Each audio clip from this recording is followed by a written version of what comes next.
Eu sou Francis Silveira, eu sou médico psiquiatra aqui em Governador Valadares, e essa história começou um tempo atrás, né? Ainda pequeno, né? Eu nasci aqui em Governador Valadares, mas por ironia do destino, eu fui para Tarumirim, fiquei uma temporada lá com minha mãe, meu pai, e até os meus 8 anos de idade. E eu lembro desse dia que, em 1989, em 3 de outubro, bem dizendo, e minha mãe chegou aqui em Governador Valadares. Eu me emociono falar disso aí, porque, já que é para falar de corações agitados e mentes inquietas, né? E minha mãe chegou aqui em Valadares com essa máquina de costurar, eu e meu irmão, Franco, e aqui nos instalamos há um tempo atrás. Então eu dedico essa palestra, mesmo na ausência dela, à minha mãe, que é sobre também honrar pai e mãe. Então nós vamos honrar, não deixando, né, desmerecer meu pai, mas essa palestra é para ela, porque ela, naquela época, acho que com muita dificuldade, ela conseguiu ter muita resiliência, fé em Deus, e conseguiu aqui em Valadares fazer alguns trabalhos na costura dela e desafiando aí os seus limites. Ela aí, acho que a Sueli lembra muito minha mãe, a Estelinha, algumas mulheres aí, essa aí é a Reiuma, minha mãe. E eu lembro que nessa época o som da máquina me desacelerava. Eu, como tenho um diagnóstico de TDAH desde sempre, muito acelerado, e o barulhinho da máquina sempre me dava acalmada, aquele barulho ali. Então, às vezes, a gente busca paz no movimento e isso tende a acalmar os nossos corações. E Então, essa palestra de hoje é para poder falar sobre essa realidade feminina, né? Está lotada de mulher aqui, então um fruto proibido aqui no meio, aqui, mas vamos conduzir. Deve ter mais uns 2 aqui. Se começar a dar muito barulho, a gente... Vamos falar dessa realidade feminina, expectativas sociais, a verdade nua e crua da mulher, né? A mulher se desdobra, a mulher... Eu vejo a Georgia aqui, né, Georgia? Pastora da igreja, não deve ser fácil, não, né? Uma hora está no velório, outra hora está no batizado, outra hora está no aniversário e na hora cuida dos netos, e vai. A identificação do adoecimento mental e também a diferença no sexo entre o homem e a mulher. Por que as mulheres adoecem mais? Para pensar na perspectiva do transtorno mental. A importância, né, do diagnóstico, quais as estratégias no autocuidado. Autocuidado é amor próprio, né? E a gente vai falar aqui da primeira regra para amar. Porque, afinal de contas, obviamente não entrando no contexto religioso, mas sim também, o amor é desejo e respeito. Então, o autocuidado é parte do princípio que você busca esse autocuidado. Algumas terapias complementares, a espiritualidade, porque é o que nos move, nos movimenta, no sentido da fé, como controladora dos impulsos. A gente sabe que é um bom preditor aí de diminuição do risco de suicídio, prevenção do suicídio, a espiritualidade, bem como a religiosidade fomentando a espiritualidade, e fazemos no final uma reflexão. Então, para início de conversa, né, vou falar um pouquinho nessa dimensão da espiritualidade. Em tudo somos atribulados, mas não angustiados, perplexos, mas não desanimados. Tem alguém desanimado aí hoje? Hoje é terça-feira já, né? Todo mundo animado, uma palestra às 20 horas, não ia. Mas está tudo lá em Coríntios 4:8, 2, né? 2:1. 2 transtornos, vamos pensar assim, o dobro de vezes do que homens, a proporção da mulher, de acordo com o Manual Estatístico Americano. Então, as mulheres adoecem com transtorno mental 2 vezes mais. Por que será? Quais seriam essa relação? O transtorno depressivo persistente em mulheres é 2 vezes maior do que a prevalência entre homens. Por que será que as mulheres estão adoecendo tanto? E a gente traz outros dados aí, ó. Puxando para o lado da psiquiatria forense, os transtornos mentais nas mulheres Isso em 2024, com um total de afastamento de trabalho por transtornos mentais em 472 casos, desses 63,8 são mulheres. E ainda, outra fonte confirma que 64% dos afastamentos de transtornos mentais, ao longo desse ano, também foram de mulheres. As nossas mulheres estão adoecendo. Porque hoje ela é a esposa, ela é a mãe, ela é que leva o sustento para casa, ela está ali predisposta, né, a vários contextos do estresse. Estresse inflama, depressão inflama, ansiedade inflama, mas o Covid também inflama, chikungunya inflama. Então essas variantes do processo inflamatório estressantes levam ao adoecimento da mulher. Tanto é que teve um aumento após a pandemia, tanto quanto por razões que já existia antes mesmo, uma pandemia da solidão. E as mulheres, por vezes, envolve em mareado de situações e está ali só. Porque há uma grande diferença em solitude e solidão. Porque às vezes a pessoa está ali rodeada de pessoas, mas não tem um afeto, não tem um apoio, falta compreensão e falta outras variáveis, né? Isso aqui é tema até de uma discussão da psiquiatria forense, é um dado alarmante. Uma mulher é vítima de feminicídio a cada 7 horas em 2023. As mulheres, além de adoecer por transtornos mentais, elas estão sendo vítimas de violência e até mesmo feminicídio. 27,4% relataram violência psicológica no último ano.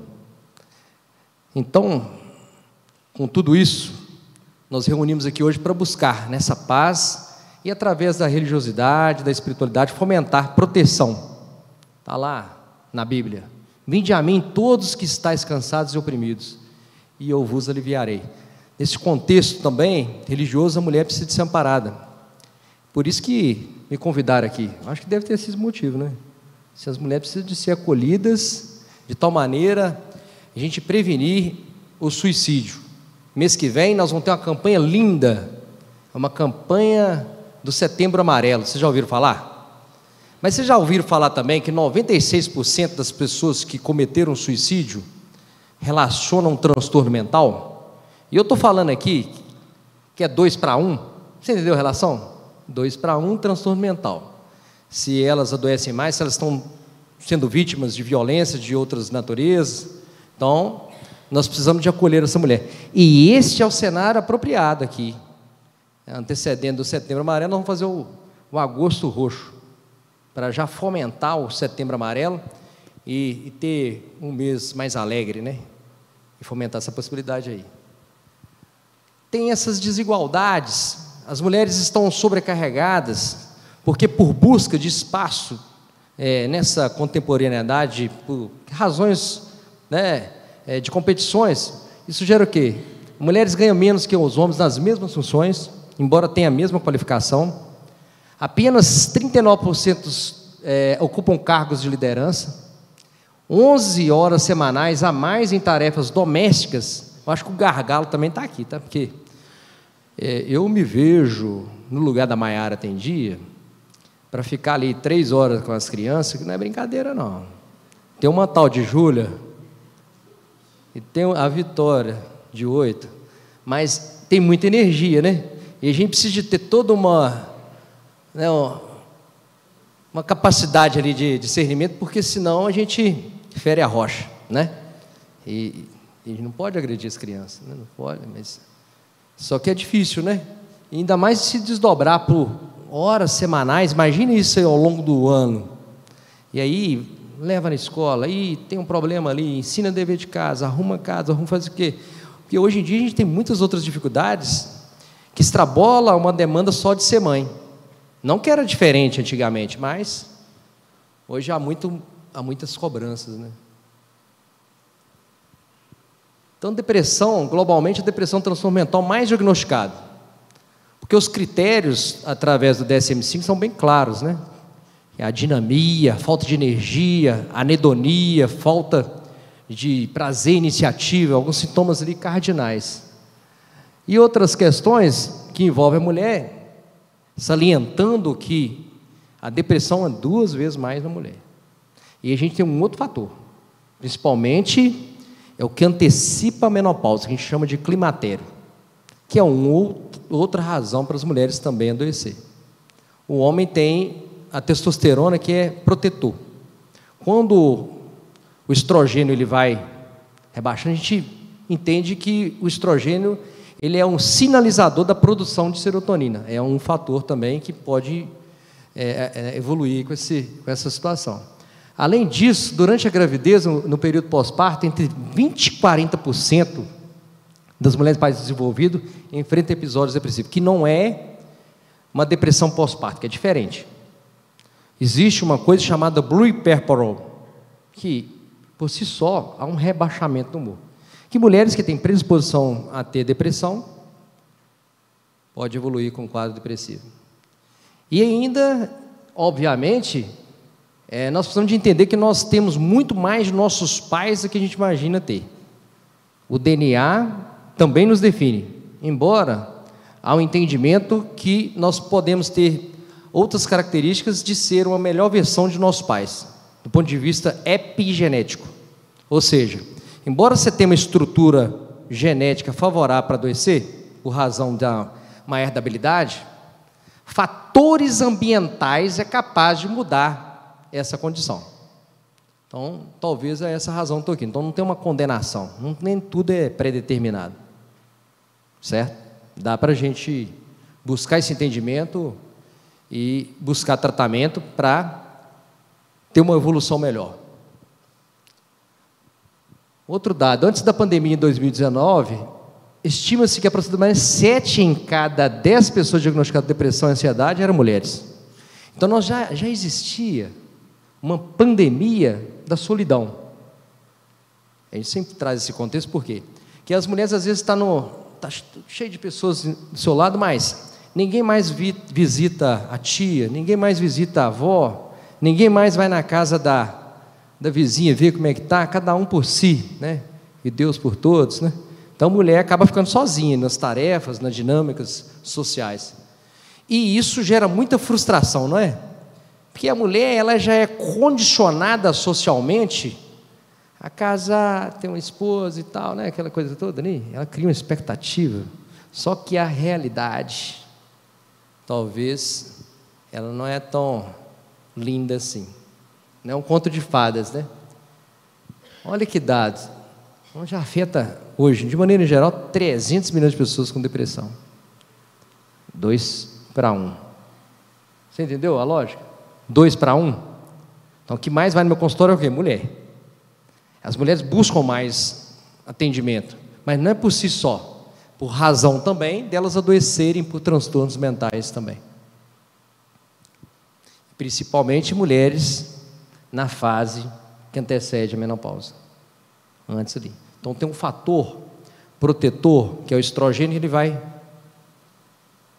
Por isso da necessidade de a gente ter autocuidado. Eu vou mostrar adiante como que seria isso aí. Então, saúde mental, os impactos, já citado aqui, sempre estou frisando 2 para 1, você sair daqui não preocupadas, né? Mas buscar estratégias e diminuir esse impacto da depressão e ansiedade. A sobrecarga gera insônia, né? Adoecimento físico e emocional. Se depressão e ansiedade inflama, nós precisamos pensar já, começar a raciocinar que o corpo em movimento, a mente em movimento, ela é anti-inflamatória, ela protege o cérebro. Então, você já saiu com a dica daqui, amanhã cedo, calçar um tênis, não precisa ser novo não, mas calçar um tênis, vai para a academia, vai dar uma volta na ilha, né? Corpo em movimento. E oração também desinflama, tem estudo que mostra isso aí. Eu sou um admirador do nobre colega Alexandre Moreira, um estudioso da espiritualidade. Hoje a psiquiatria tem ganhado um campo muito notório da espiritualidade. Por quê? É sabido que a espiritualidade ela eleva, ela transcende, conecta. Porque a gente entende que nós não vivemos muito tempo sem sentido, certo? A logoterapia, que é a terapia do sentido, do propósito, está ganhando muito a cena. Ela é uma terapia desenvolvida por Viktor Frankl, lá atrás, é um psiquiatra, um neuropsiquiatra, na verdade, austríaco, que viveu um tempo no campo de concentração. Então, ele criou esse método sobre sentido. E que nada mais é de que espiritualidade, religiosidade, fé. Não andeis ansiosos por causa alguma. Se a gente falar só dessa maneira, né, buscar esse entendimento religioso, se a gente não fincar mesmo na fé e buscar alternativas, tanto no ordinário e no extraordinário, e compreender que o ser humano ele é complexo do ponto de vista bio, psíquico, social e espiritual, nós não tem como fugir nessa dinâmica de buscar sempre na Bíblia, na religiosidade, e aqui está um versículo que traz essa informação. Buscar lá para buscar esse amparo. Obviamente, tudo não se resolve na fé, porque existem questões biológicas que também desfavorecem, né, o bom funcionamento cerebral. Esse negócio que a mente é cérebro, né? Vocês entendem assim? Não tem jeito de separar, né? Cérebro, mente, né? Existe uma região do cérebro que ela sinaliza as emoções, fica uma área chamada límbica das emoções. Existe um centro, chamado centro do medo, ele que canaliza ali a modulação de neurotransmissores.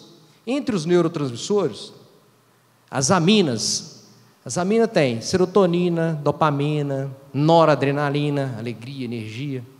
Então, quando a gente busca um entendimento do cérebro, e que existem situações no ordinário e também extraordinário para a gente vencer então a gente consegue modular esses neurotransmissores.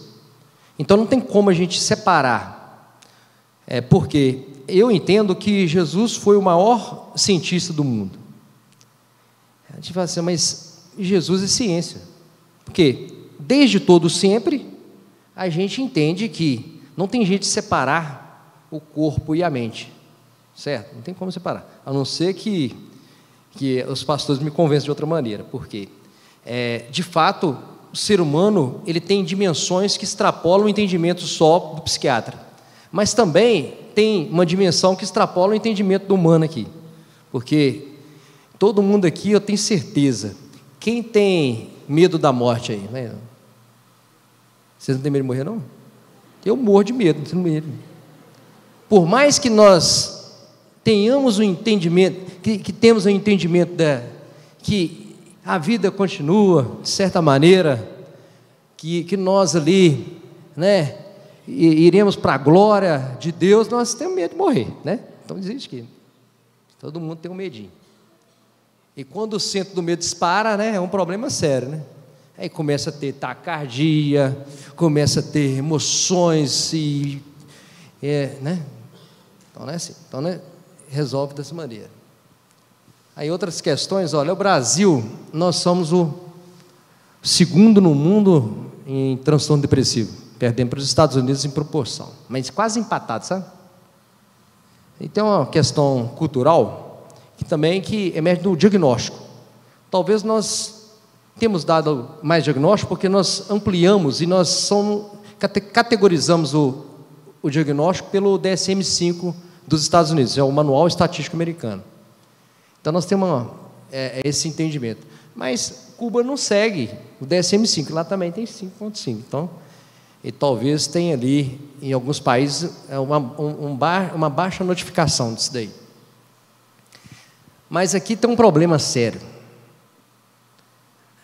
A mulherada está ansiosa. Nós estamos vivendo ansiosa. Quem aqui é ansiosa? Levanta. Tem que dar aquilo ali, ó.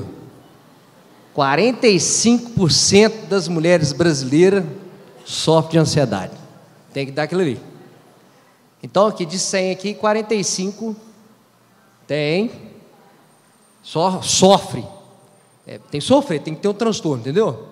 Porque tem ansiedade, todo mundo tem, né? Ansiedade, preocupado com alguma situação, a finança que não cai, o PID que não caiu na conta, a coisa e tal. A gente dá aquela ansiedade, a gente costa, né? Liga para o advogado, não vai cair não, né? Então, isso é ansiedade normal. O patológico, quando ocorre um mau funcionamento, né? Começa a gente ter um prejuízo social, aí a gente não quer mais, se isola, a gente começa a ter um desânimo, né? O coração acelera, a boca fica seca, dá vontade de fugir, não saber para onde. Isso é ansiedade.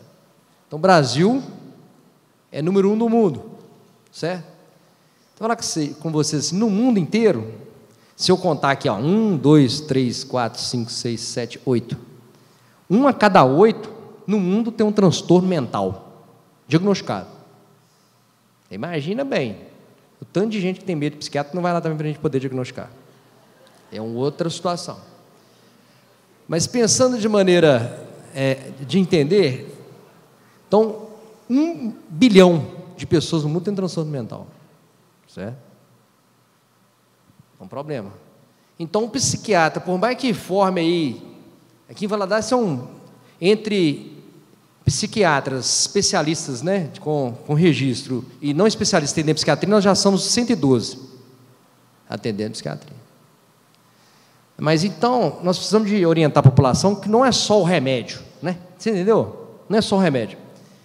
Então, aqui, no final desse atendimento, então nós estamos fazendo atendimento aqui, vocês estão entendendo que vocês estão no observatório?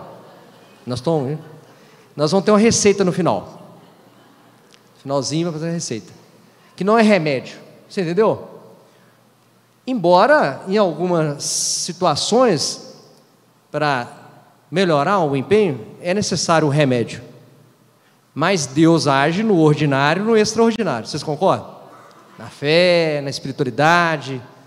Porque eu acredito, eu acho que é importante vocês também entenderem, que faz parte da cura o desejo de ser curado. As pessoas precisam assim, não, eu quero ir lá no psiquiatra e acho que a gente tem uma bola de cristal lá. Você devia ir ver o que eu tenho. Não é bem assim, né? Porque a pessoa também precisa de ter um empenho social, precisa de ter um empenho na religiosidade, precisa de, em algum momento, também tomar uma medicação, né? Para poder diminuir essas condições. Olha aqui, essas mulheres estão todas estressadas, e não é só TPM, você entendeu? TPM, atenção pré-menstrual, é algo fisiológico, você entendeu? Que não é estresse. Estresse é quando tem impacto na saúde mental. E saúde mental, o conceito pela Organização Mundial de Saúde é habilidade em lidar com o estresse e manter-se útil à sociedade, à comunidade, isso aí, né? Então, estresse é algo patológico, isso mexe com a saúde mental. 46% das mulheres dessa nova geração têm enfrentado estresse. Eu não dou conta. Eu não dou conta. Mas aí você observa, existe um fator que está impondo isso aí, que é as mídias sociais. O uso excessivo de tecnologia, entre outros fatores que eu vou apresentar aqui. Então, a mulher moderna, além de tudo, tem que dar conta da casa, tem que dar conta do filho, tem que dar conta do trabalho, tem o danado WhatsApp, tem o danado da foto e print, e se regula e compara. A mulher não dá nada para comparar. Antes de sair daqui, todo mundo foi no espelho, passou batom, aquela coisa toda. A mulher tem uma... E aí, amiga, você vai com qual roupa, né? Assim... Vai de preto, vai de branco, casaquinho não vai, né? Um casaco assim, tá frio, tá quente. É assim, mulher tem umas coisas. Então, isso repercute em estresse, porque a gente começa a ter uma vida comparativa, né? E aí a mulher frustra. Frustra para valer. Então, em exemplo de expectativas, e a gente observa na mulher, multitarefa, é mãe, profissional, cuidadora, tem que manter a aparência física. Agora tem um danado crossfit agora, que é até bom, né, fazer, mas ela tem que ir, se apresentar e tudo. E a gente, na verdade, a gente tem que ter um certo cuidado. Tem um artigo que eu escrevi, junto com um colega lá de Portugal, falando que nós estamos vivendo uma crise de histeria coletiva.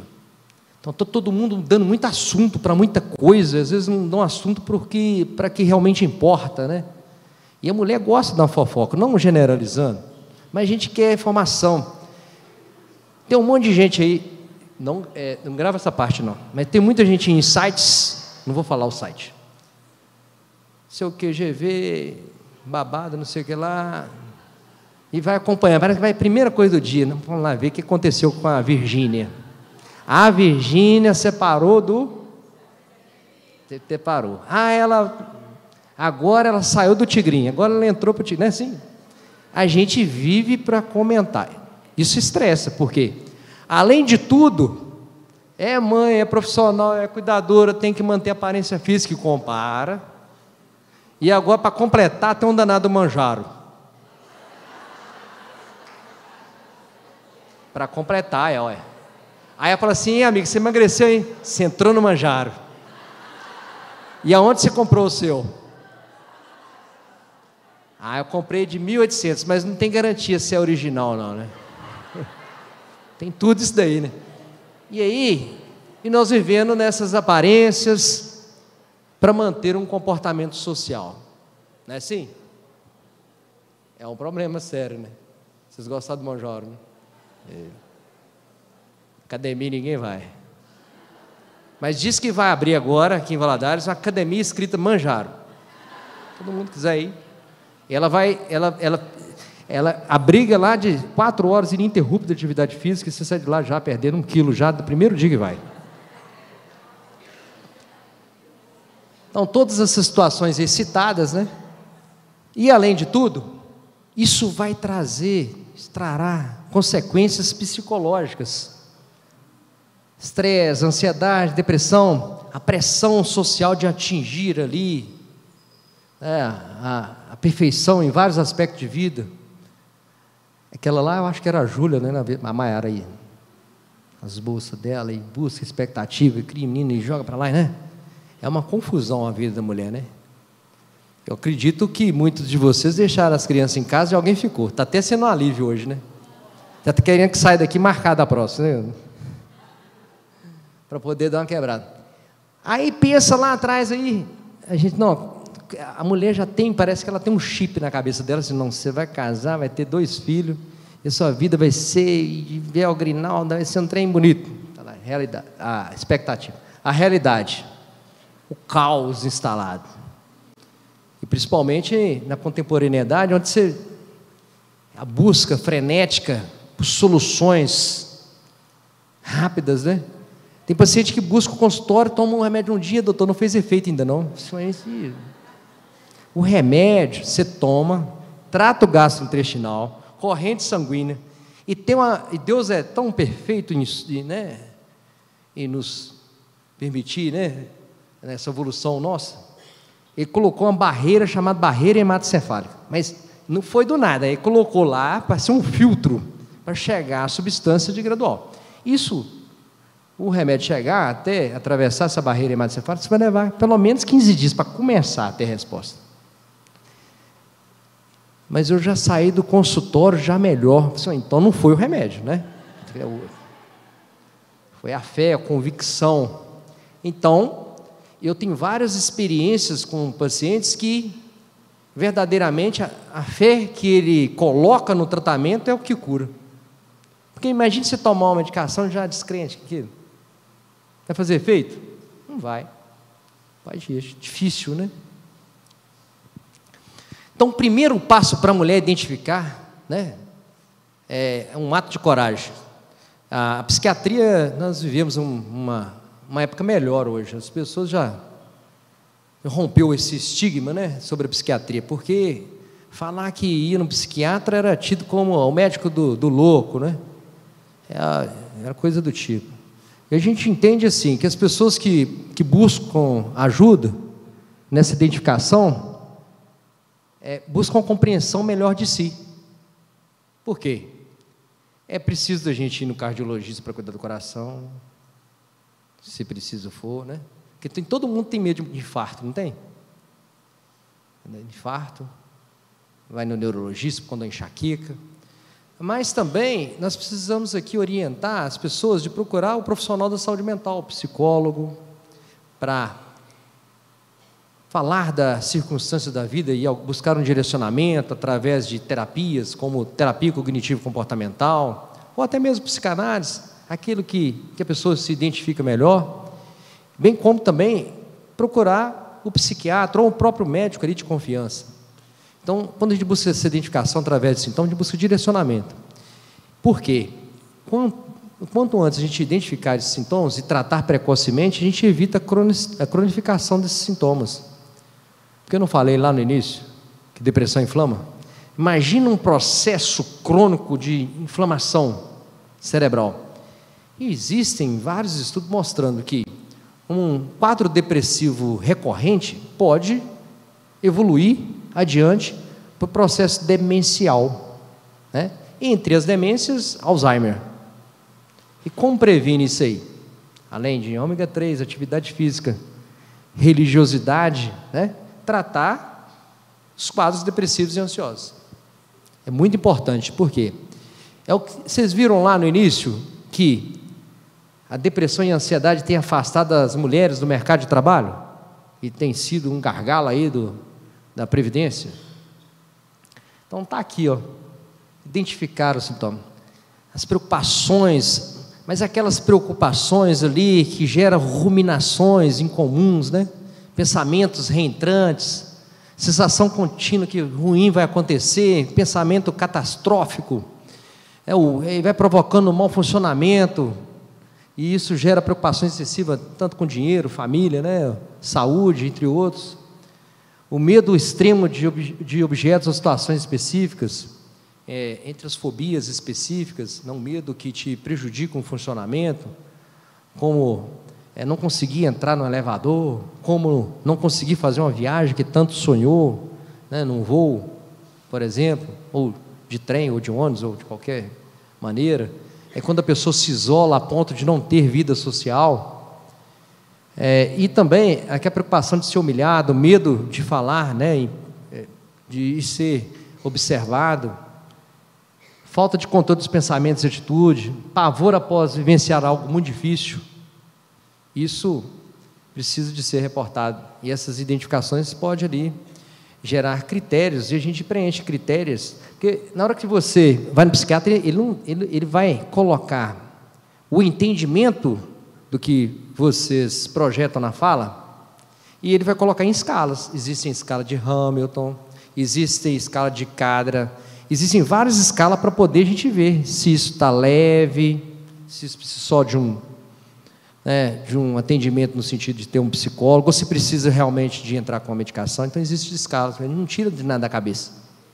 E essas escalas preenchidas, que a gente vai estabelecer um diagnóstico. Algumas diferenças entre os sexos, né? Você vê que é diferente os sintomas do homem. O homem é mais durão, né? E para procurar um médico é mais difícil. A mulher vai mais. E a mulher às vezes vai até no lugar do esposo para poder ver se o esposo vai.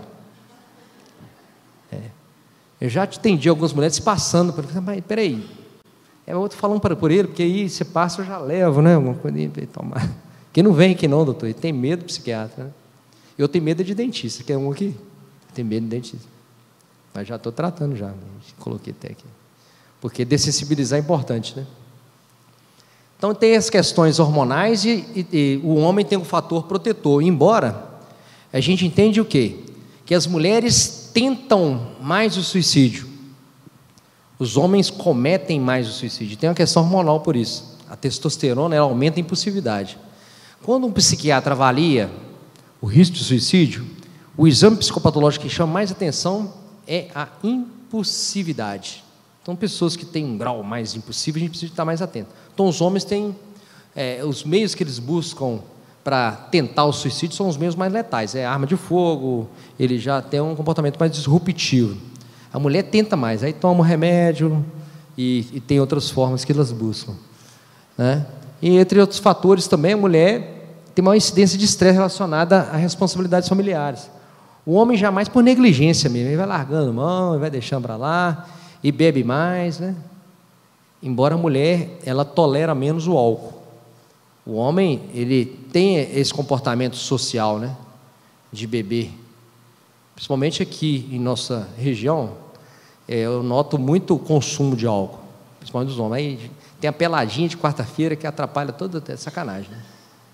Eles vão lá, tomam cerveja, da cerveja. A desculpa é o futebol, que seria só o futebol, seria bom, né? Mas a gente entende essa dinâmica social. O homem, ele também exibe mais raiva e irritabilidade, também pelo comportamento masculino mesmo, mais rude, né?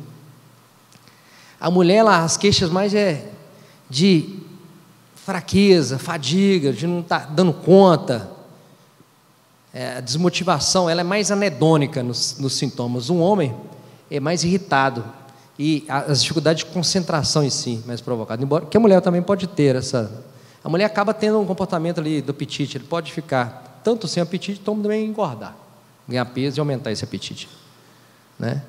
E as diferenças culturais também se relacionam, acho que eu citei aqui já.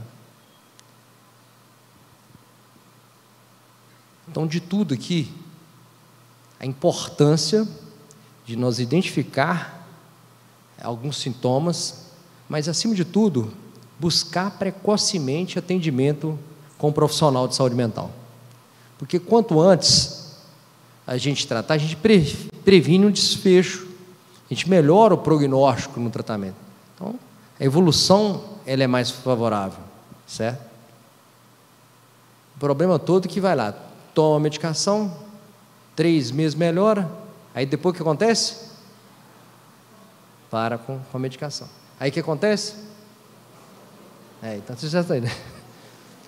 Então, além de identificar, tratar precocemente, nós temos que melhorar a adesão ao tratamento, que não é só remédio, né? Não é só. Se você parar para pensar, qual o nosso sentido? Sabe que no início eu falei? A vida é sobre sentido, propósito, transcendência e conexão. O princípio da logoterapia. Afinal de contas, qual é o seu sentido? Você saiu daqui hoje, já parar para pensar? Eu vou dizer mais. Nós estamos vivendo em crise de sentido. Nós estamos vivendo um vazio coletivo. Preocupado e vivendo hoje, esquecendo o que é mais importante. E para a mulher, viver esse sentido é carregar um vazio, que mais cedo ou mais tarde cobra o seu preço. Eu fiz uma visita nos Estados Unidos recente, encontrei um primo lá. Esse primo estava meio desviado, né? E eu voltei o Fabinho, ele lá Tramirim. Ele deu um sermão, e eu guardei para mim assim, ô França, cada um de nós carrega um vazio. Esse Fabinho, E esse vazio só é preenchido com uma coisa. E o que foi, Fabinho? Jesus. Isso não é verdade.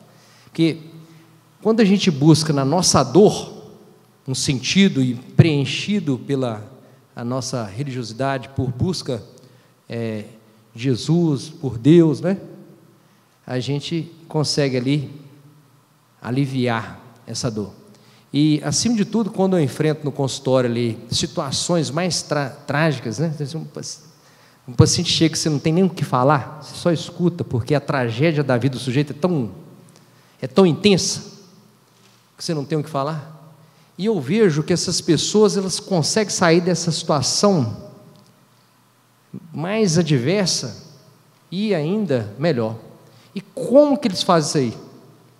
Eles colocam sentido e propósito na dor. A dor vira propósito. E, parafraseando o Fabinho, todos nós carregamos um vazio, todos nós carregamos uma dor. E o que vai preencher é Jesus. Para você, né? Na Bíblia tem Débora. A Débora, ela traz uma mensagem para nós honrosa, que ela era juiz e profetisa e liberou Israel em tempos de guerra. Está lá em Juízes. Naquele tempo, Débora profetiza, mulher de Lapidote, julgava a Israel. Está lá. Então, tem outras passagens de mulheres que deram sentido e preencheu vazios existenciais à época. Nós precisamos levantar essas mulheres aqui hoje, né, com vários propósitos para libertar várias outras pessoas, né? A quem que trouxe 20 pessoas? Eu fiquei, isso é mentira, não. Essa aí é a Débora. Foi libertar, né? Esté arriscou sua vida para salvar o povo judeu. E quem sabe se para tal tempo como este chegasse a este reino?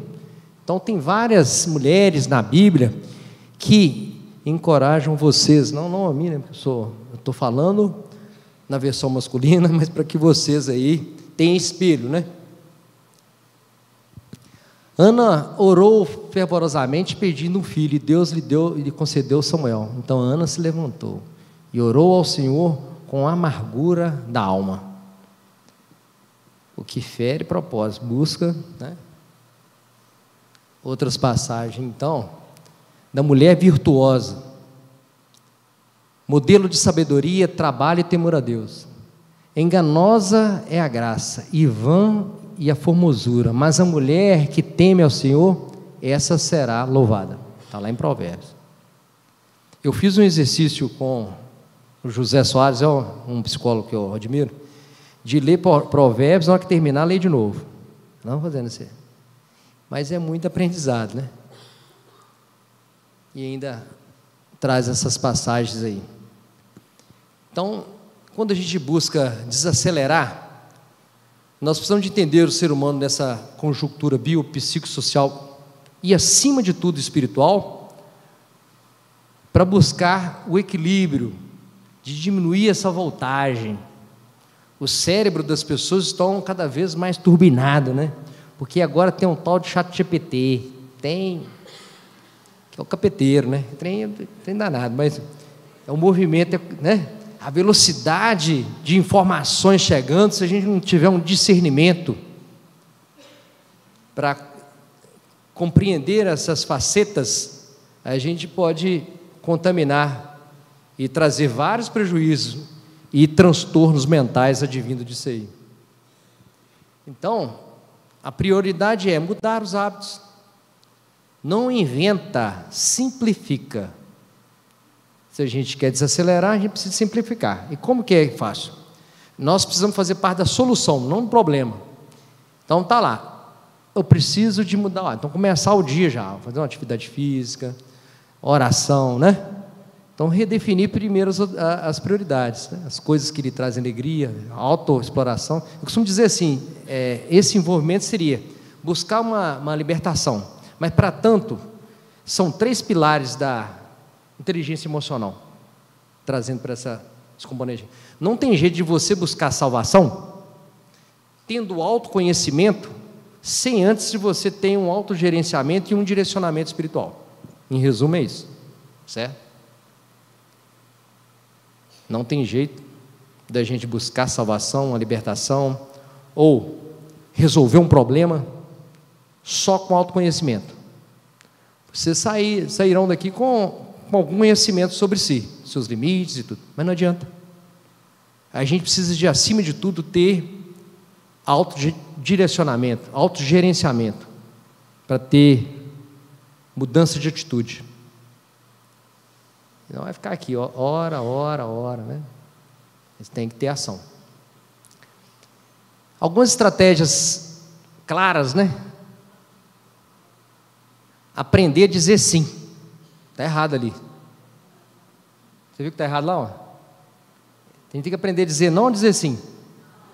Não, vocês vão ter que aprender hoje porque vocês são teimosos. Vocês vão aprender a dizer sim para si. Essa situação me compete, vai lá e resolve. Isso não é para você? Abre mão, entende? Porque vocês têm dificuldade para falar não. Então vocês vão aprender a falar sim para si. E vocês vão adquirir estratégias para desacelerar. Porque um dos maiores problemas da humanidade é assumir competências do outro. É assumir responsabilidade do outro. Porque você tem as suas responsabilidades. Se for da sua competência, resolve. Então aprenda a dizer sim para si. Porque dizer não realmente é difícil, né? Difícil de falar não. Então vamos inverter. Vamos para aprender a falar sim. Respiração consciente, respiração diafragmática, acho que vocês já conseguem fazer. Quando a gente está na situação, agora vai ou racha, né? Nós já faz respiração consciente, né? Puxa, vai na fé, né? E oração. Sono. Há quem diz que 8 horas de sono é o ideal. O ideal é dormir bem. A quantidade de hora não importa tanto, mas que durma bem à noite, certo? E também autocuidado. Outro dia, eu tinha uma funcionária que trabalhava, quem conhece a Érica aí? A Érica trabalhava comigo lá.